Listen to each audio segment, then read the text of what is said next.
Los 10 monstruos nacidos del sonido, la música y las vibraciones. Desde tiempos antiguos, el ser humano ha temido a aquello que no puede ver, pero sí sentir. El sonido atraviesa el cuerpo, penetra huesos, altera el pulso, provoca visiones, miedo, trance o destrucción. Muchas culturas comprendieron que la vibración no es solo un fenómeno físico, sino una fuerza invisible, capaz de abrir grietas en la mente y en lo sagrado.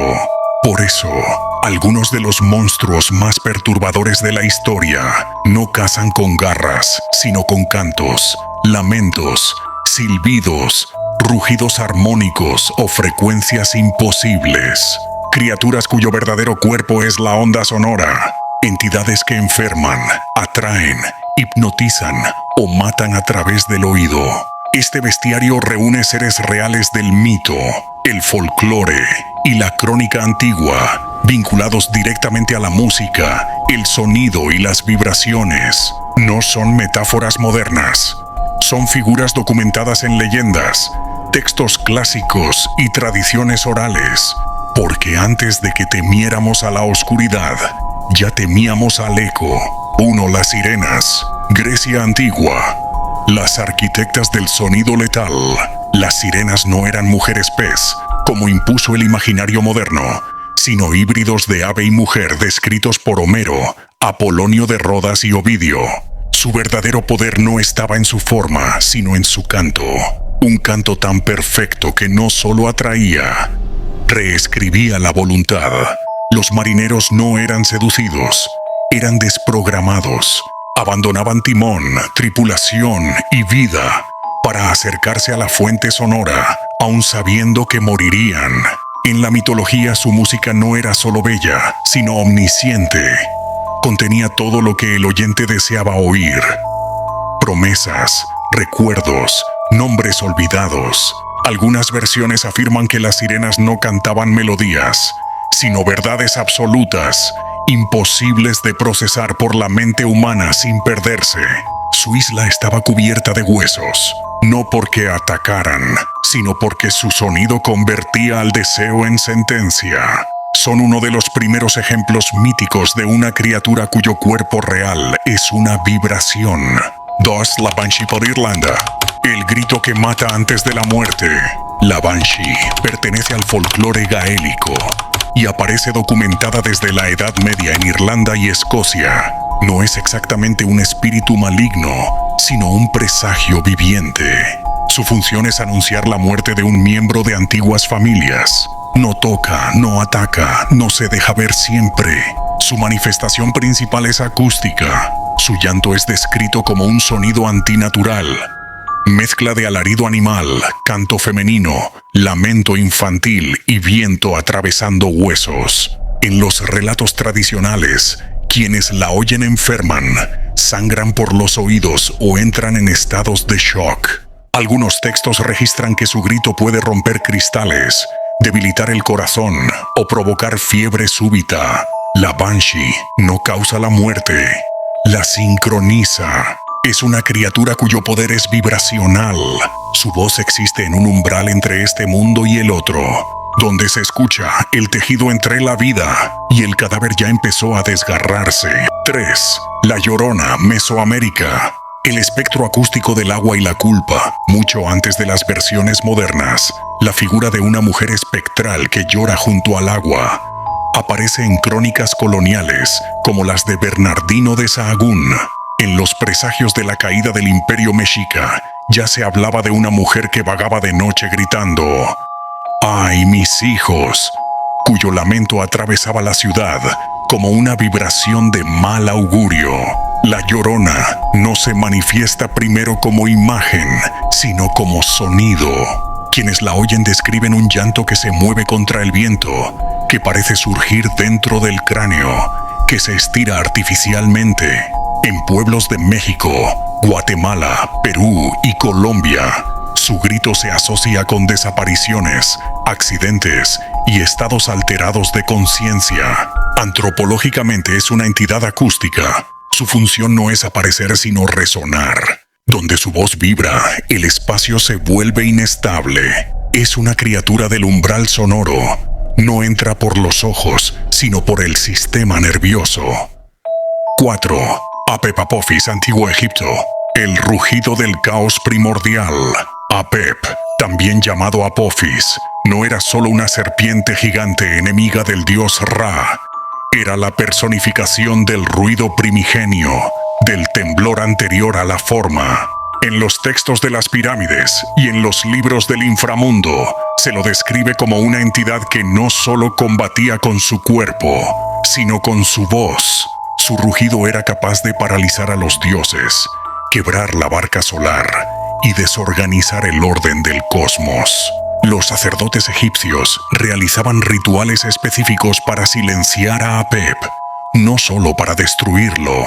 Conjuros, tambores, golpes rítmicos y fórmulas mágicas eran utilizados para neutralizar su vibración. En algunos papiros se afirma que cuando Apep se agitaba, la tierra temblaba, los enfermos deliraban y los corazones se desincronizaban. Apep no era simplemente un monstruo físico, sino una frecuencia hostil. Representaba el sonido del caos, aquello que, si no es contenido, disuelve la realidad. Número 5. Camazotz, mitología maya. El señor del chillido y la caverna vibrante. Camazotz, el murciélago de la muerte, aparece en el Popol Vuh y en relieves mesoamericanos como una deidad monstruo, asociada a las cuevas, la noche y los sacrificios. No era solo un depredador, sino un habitante de la casa de los murciélagos, un inframundo donde el aire estaba cargado de chillidos, aleteos y sonidos capaces de enloquecer. En los relatos, los héroes gemelos entran a su dominio y quedan sometidos a un ambiente acústico insoportable. Zumbidos constantes, gritos invisibles, vibraciones que no permiten dormir ni pensar. Camazotz no necesita atacar de inmediato. Su reino sonoro desarma primero la mente. Biológicamente, los murciélagos se orientan por ecolocalización. Mitológicamente, Camazotz lleva esto al extremo. Es una criatura que ve, destruyendo con sonido.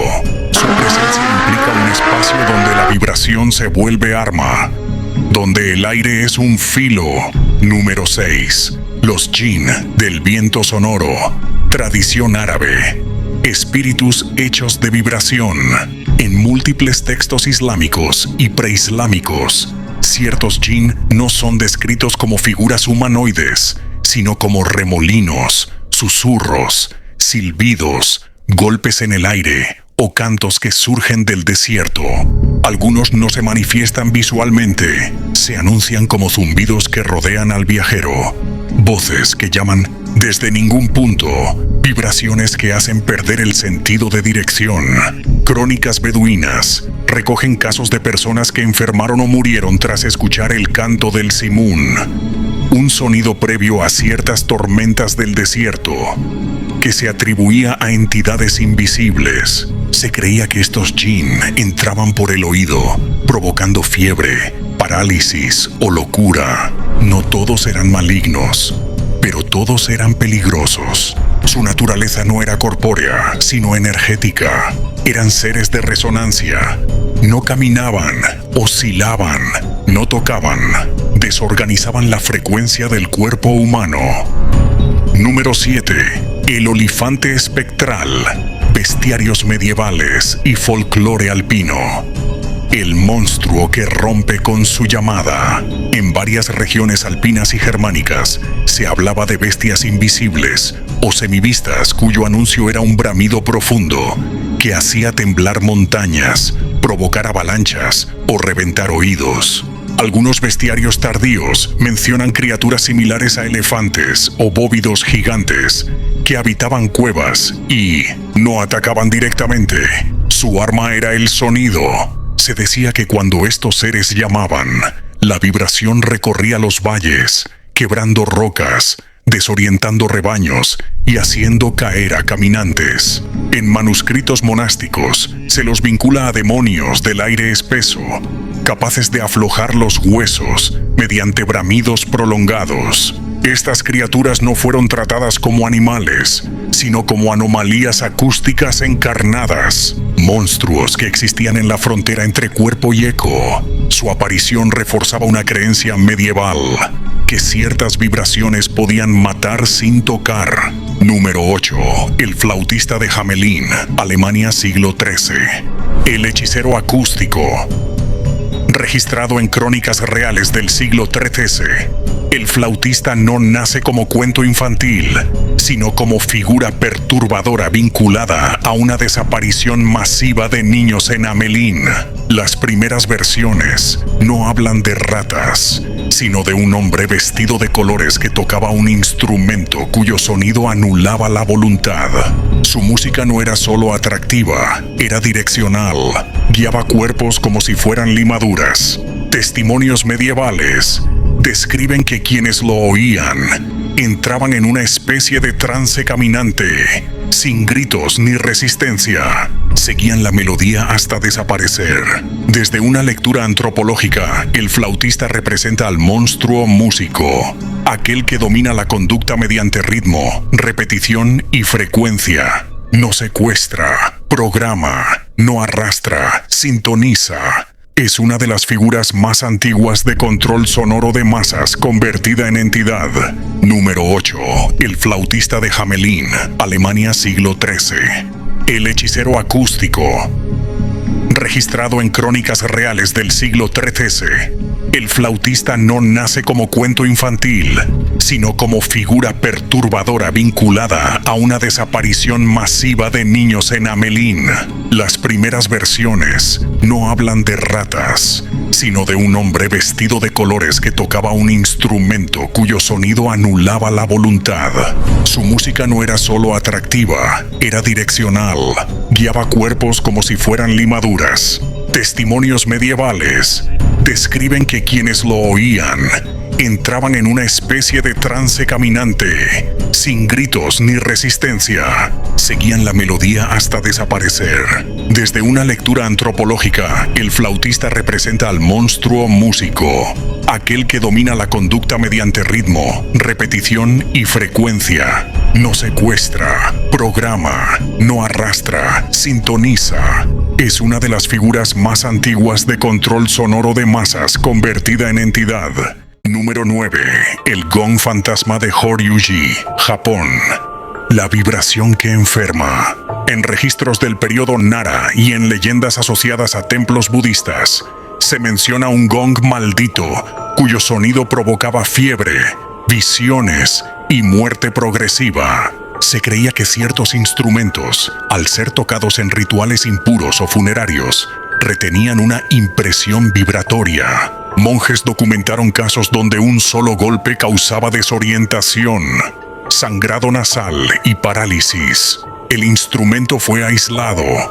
Se lo cubrió, selló y se prohibió hacerlo sonar. Aquí el monstruo no tiene forma biológica. Es un objeto convertido en entidad acústica, un cuerpo metálico poseído por una frecuencia incorrecta.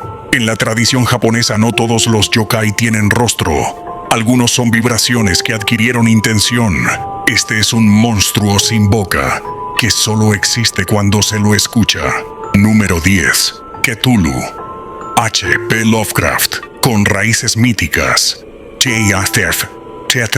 El dios que sueña en frecuencia. Aunque literario, Cthulhu está construido sobre ideas reales.